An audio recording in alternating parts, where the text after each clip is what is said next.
Olá, seja muito bem-vindo para mais uma aula de filosofia para o segundo ano do ensino médio. A aula de hoje é a aula 2.2.8, revisão geral. A gente vai fazer a revisão geral e ainda vai estudar também algumas questões do Enem. Eu vou começar agora a apresentar os temas que nós desenvolvemos ao longo das nossas aulas. Primeiramente, nós falamos sobre metodologia de estudos, resumo, depois o Pequeno Príncipe, de Antoine de Saint-Exupéry. Depois, a gente trabalhou o tema Ética 1, que é a introdução à ética. Primeiramente, nós fizemos uma investigação na aula 3 e continuamos com essa investigação na aula 4. Depois, nós desenvolvemos esse tema, Ética 1, em duas aulas. Nós tivemos, foram a aula 5 e a aula 6, a gente teve aulas mais tradicionais sobre esse tema de ética. E aí, por fim, na última aula, na sétima aula, nós analisamos um trecho do livro Ética Nicômaco do Aristóteles, que foi o livro 2, capítulo 6. A gente vai começar com a aula sobre metodologia de estudos, resumo. O que foi que a gente estudou nessa aula? A gente viu qual era o conceito e a finalidade do resumo, então nós vimos que o resumo é a apresentação concisa do texto que destaca os elementos de maior importância. E como resumir um texto? Primeiramente, você deve fazer uma primeira leitura, como a gente sempre viu desde a nossa primeira aula. Depois, você deve fazer uma segunda leitura para distinguir as partes principais do texto e também a ordem em que o texto se encontra, a ordem dessas partes principais. E terceiro passo, você vai começar a escrever o resumo, sempre escrevendo ele com suas próprias palavras e tentando seguir a ordem em que essas ideias principais apareceram. Nossa segunda aula, o Pequeno Príncipe, de Antoine de Saint-Exupéry. Aqui a gente vai ter uma imagem do Pequeno Príncipe no seu planeta. E a gente viu o seguinte trecho, a seguinte ideia sobre o Pequeno Príncipe. Uma das principais ideias de O Pequeno Príncipe ocorre na seguinte frase da raposa: tu te tornas eternamente responsável por tudo aquilo que cativas. Então foi essa a ideia que a gente tentou analisar, tentou relacionar com a ideia de liberdade, de responsabilidade. Então aqui eu tenho a raposa e o Pequeno Príncipe. Contudo, surge o seguinte problema: a pessoa cativada não pode ser responsável por si própria? Aquele que foi cativado é livre, então quando você se torna responsável por uma pessoa, você afeta de alguma forma a liberdade dela, você começa a interferir naquilo que ela deve fazer ou não. Então, a questão é, esse criar laços afeta de alguma forma a liberdade da pessoa? E a gente viu que sim. E aí, finalmente, a gente vai trabalhar o tema da Ética 1. A gente não vai trabalhar aqui investigação porque foram coisas que vocês mesmos fizeram. Foi a ideia de leitura e depois construção de resumo. A gente já vai para as aulas tradicionais, que foram a aula 5 e a aula 6. Na aula 5, a gente teve a parte 1 de Ética 1. A gente começou estudando consciência moral e valores, a gente viu exemplos de valores morais, justiça, honra. A gente viu que todos eles convergem para a ideia de bem, ou seja, para a ideia de você afastar a dor e alcançar a felicidade. A gente viu a divisão entre juízos de fato e juízos de valor. E a gente viu que aquilo que vai importar para a gente são os juízos de valor, ou seja, aqueles que dizem como algo deve ser, o que deve ser. Exemplo de um juízo de valor: devemos ser justos. Agora a gente vai já para a aula 6, em que a gente teve a parte 2 de Ética 1. A gente começou analisando os elementos do campo ético. Quais são esses elementos? Agente ou sujeito moral, os valores morais e os meios morais. O sujeito ético ou moral, ele precisa ter consciência, vontade e principalmente liberdade, bem como a responsabilidade. Já os valores morais também são as virtudes éticas, que nesse caso aqui a gente compreendeu virtude como excelência e qual o oposto da virtude? O vício. O que é vício? É a não excelência, é a baixeza dos sentimentos e das ações. É a imperfeição de algo, isso é o vício. E vimos também os meios morais, ou seja, os meios que você utiliza para conseguir determinados fins. E na ética você precisa ter meios éticos também para conseguir os fins. Então você não vai fazer qualquer coisa para, por exemplo, atingir a finalidade da justiça ou atingir a felicidade. Não, você tem que utilizar os meios éticos também para conseguir os fins éticos.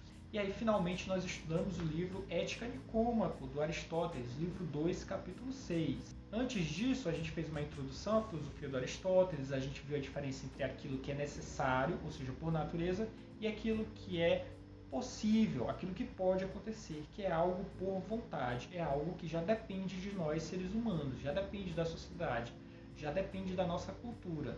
Por natureza, por exemplo, a chuva, você não escolhe quando vai chover. Já por vontade, uma eleição, você decide, e por isso o próprio nome eleição. Então a gente discute sobre uma eleição, a gente não discute sobre a chuva. Para o Aristóteles, o vício e a virtude, eles são o seguinte: o vício ele ocorre por excesso ou por falta, sendo que normalmente, atualmente, a gente acredita que o vício ocorre apenas por excesso, mas não, o vício também é falta. Já a virtude é o meio termo, é a mediania, é o equilíbrio entre dois extremos. Isso é virtude para Aristóteles. Então, na alimentação, por exemplo, se você come muito fast food, hambúrguer todo dia, isso é excesso. E se você só come um brócolis, isso é falta. Isso também é vício.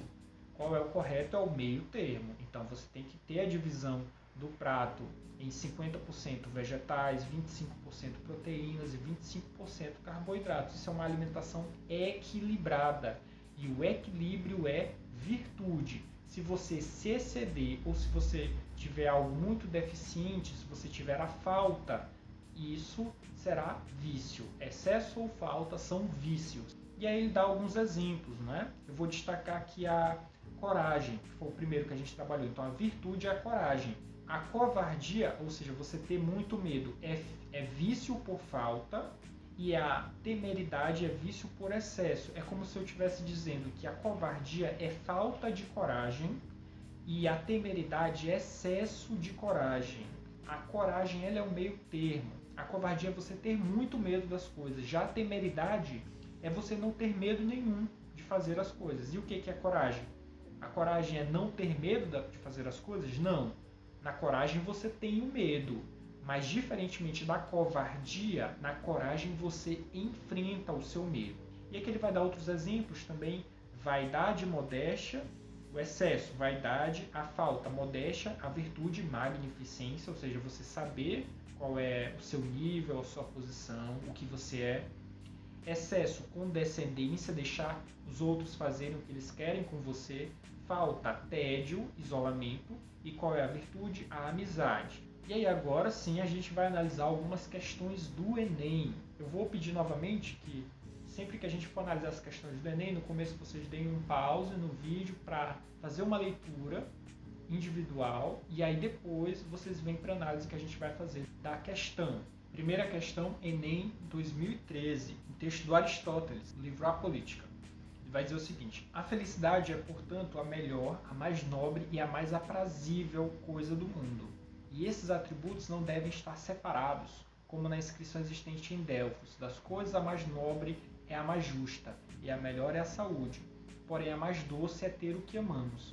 Todos estes atributos estão presentes nas mais excelentes atividades, e entre essas a melhor nós a identificamos como felicidade. Ao reconhecer na felicidade a reunião dos mais excelentes atributos, Aristóteles a identifica como, ou seja, o que é a felicidade para o Aristóteles. Letra A, busca por bens materiais. Será isso no Aristóteles? Não, né? Busca por bens materiais e títulos de nobreza? Não. B, plenitude espiritual e ascese pessoal. Essa B está falando um pouco mais algo religioso, então provavelmente não. Letra C, finalidade das ações e condutas humanas. Sim, então a finalidade das ações, ou seja, para que os seres humanos fazem as coisas? Para a felicidade, para alcançar a felicidade. Letra D, conhecimento de verdades imutáveis e perfeitas? Não, isso já é conhecimento. Letra E, expressão do sucesso individual e reconhecimento público. Isso é fama, isso não é felicidade. Então, a resposta correta é a letra C. Vamos ver se está certa. Nosso gabarito correta. Primeira letra C, correta. Antes da gente passar para a segunda questão, eu vou lembrar algo, que essas questões do Enem, nem sempre a gente vai ter estudado ao longo do bimestre. Mas se a gente não tiver estudado, elas vão servir como um desafio para a gente, ok? Porque não dá para você estudar todos os temas que caem no Enem, isso é impossível. Mas a gente vai tentar analisar aqui elas e tentar discutir um pouco. Segunda questão, uma questão do Enem de 2015, texto do Zizek, Bem-vindo ao Deserto do Real. Quanto ao choque de civilizações, é bom lembrar a carta de uma menina americana de 7 anos cujo pai era piloto na guerra do Afeganistão. Ela escreveu que, embora amasse muito seu pai, estava pronta a deixá-lo morrer, a sacrificá-lo por seu país. Quando o presidente Bush citou suas palavras, elas foram entendidas como manifestação normal de patriotismo americano. Vamos conduzir uma experiência mental simples e imaginar uma menina árabe, maometana, pateticamente lendo para as câmeras as mesmas palavras a respeito do pai que lutava pelo Talibã. Não é necessário pensar muito sobre qual teria sido a nossa reação. A situação imaginária proposta pelo autor explicita o desafio cultural do ou da. Letra A, prática da diplomacia? Não. Letra B, exercício de alteridade? O que é alteridade? É você se colocar no lugar do outro. O texto está falando sobre isso, está falando sobre se colocar no lugar do outro. Então, letra B pode ser. Letra C, expansão da democracia? Não. Letra D, universalização do progresso? Então, o texto também não está falando disso. Letra E, conquista da autodeterminação? Também não. Então, provavelmente letra B. Vamos ver aqui no nosso gabarito.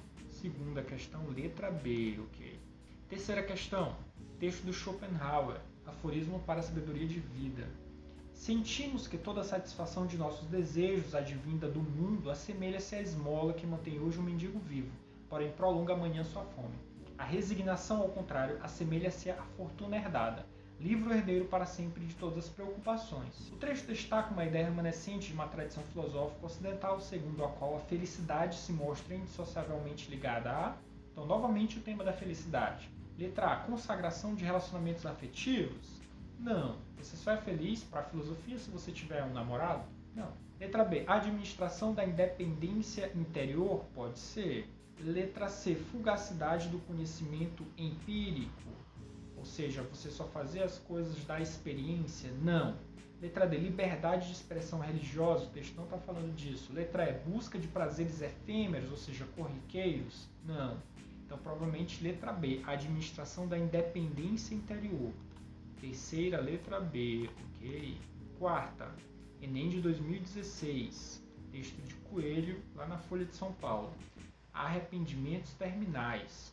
Antes de partir, uma cuidadora especializada em doentes terminais fala do que eles mais se arrependem na hora de morrer. Não deveria ter trabalhado tanto, diz um dos pacientes.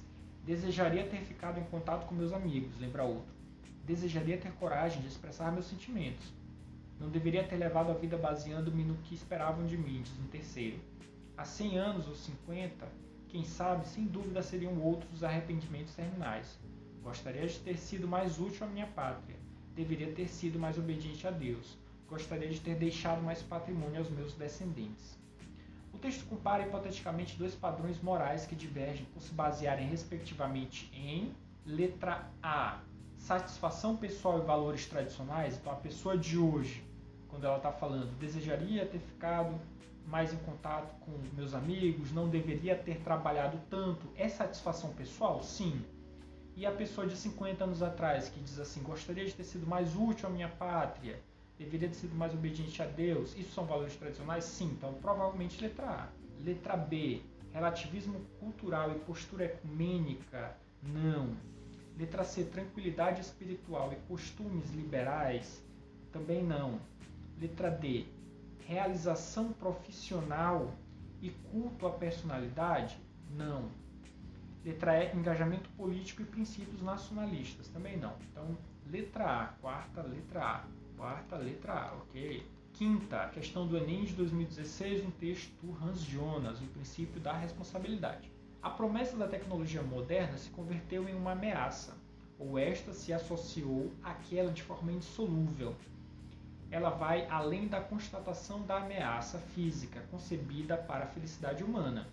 A submissão da natureza na sobremedida de seu sucesso, que agora se estende à própria natureza do homem, conduziu ao maior desafio já posto ao ser humano pela sua própria ação. O novo continente da praxis coletiva que adentramos com a alta tecnologia ainda constitui para a teoria ética uma terra de ninguém.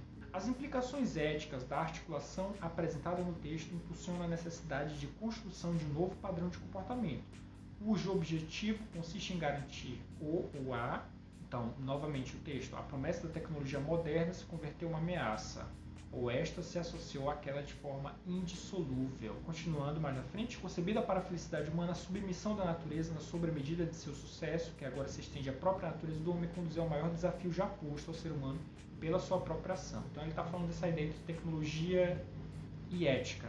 Né? Letra A, pragmatismo da escolha individual? Não. Letra B, sobrevivência de gerações futuras? Sim. É importante que a gente tenha uma boa relação com a natureza, que ele está falando mais ou menos no meio do texto. Né? A própria natureza do homem conduziu ao maior desafio já posto ao ser humano pela sua própria ação. Letra C, fortalecimento de políticas liberais? Não. Letra D, valorização de múltiplas etnias? Não. Letra E, promoção da inclusão social? Não. Provavelmente letra B, sobrevivência de gerações futuras. Quinta questão, letra B. Okay. Sexta questão, texto do Aristóteles, Ética Nicômaco, Enem 2016. Ninguém delibera sobre coisas que não podem ser de outro modo, nem sobre as que lhe é impossível fazer. Por conseguinte, como o conhecimento científico envolve demonstração, mas não há demonstração de coisas cujos primeiros princípios são variáveis, pois todas elas poderiam ser diferentemente, e como é impossível deliberar sobre coisas que são por necessidade, isso aqui foi a aula do Aristóteles que a gente estava vendo, entre aquilo que é necessidade e aquilo que é possibilidade, aquilo que é natureza e aquilo que é vontade.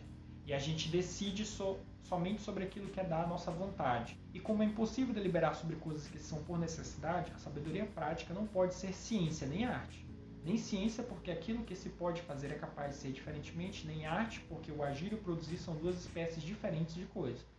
Resta, pois, a alternativa de ser ela uma capacidade verdadeira e raciocinada de agir com respeito às coisas que são boas ou mais para o homem. Aristóteles considera a ética como pertencente ao campo do saber prático. Nesse sentido, ela difere-se dos outros saberes. Quais são os outros saberes? Ciência, arte.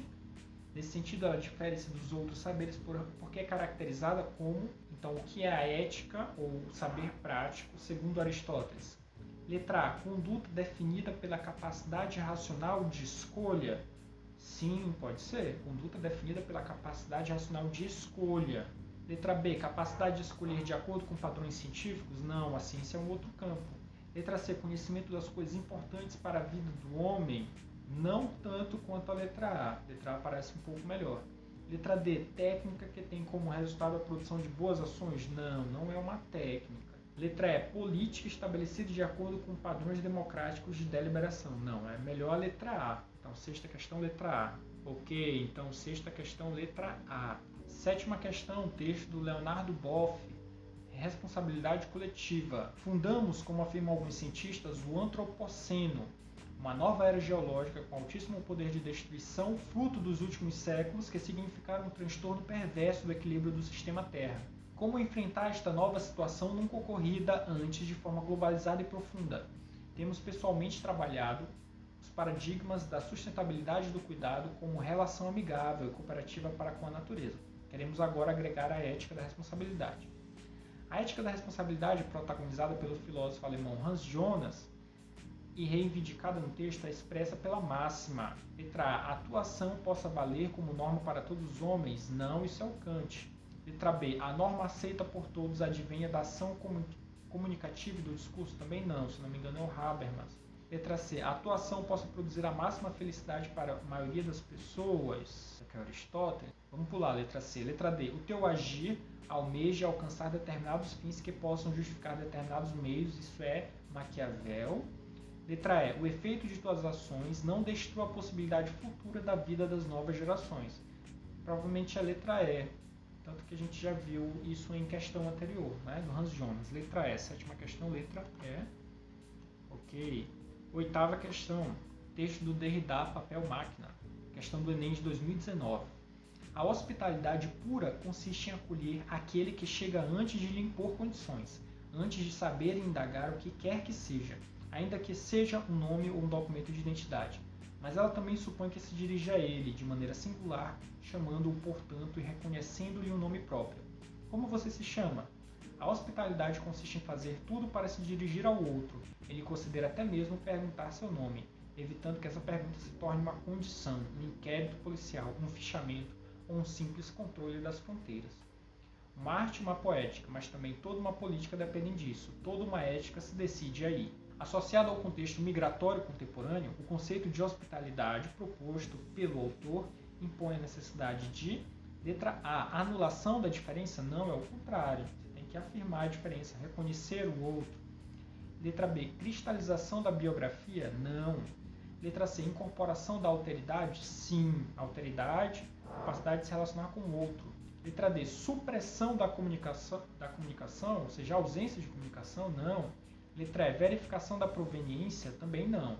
Então, provavelmente, letra C. Oitava questão, letra C, ok.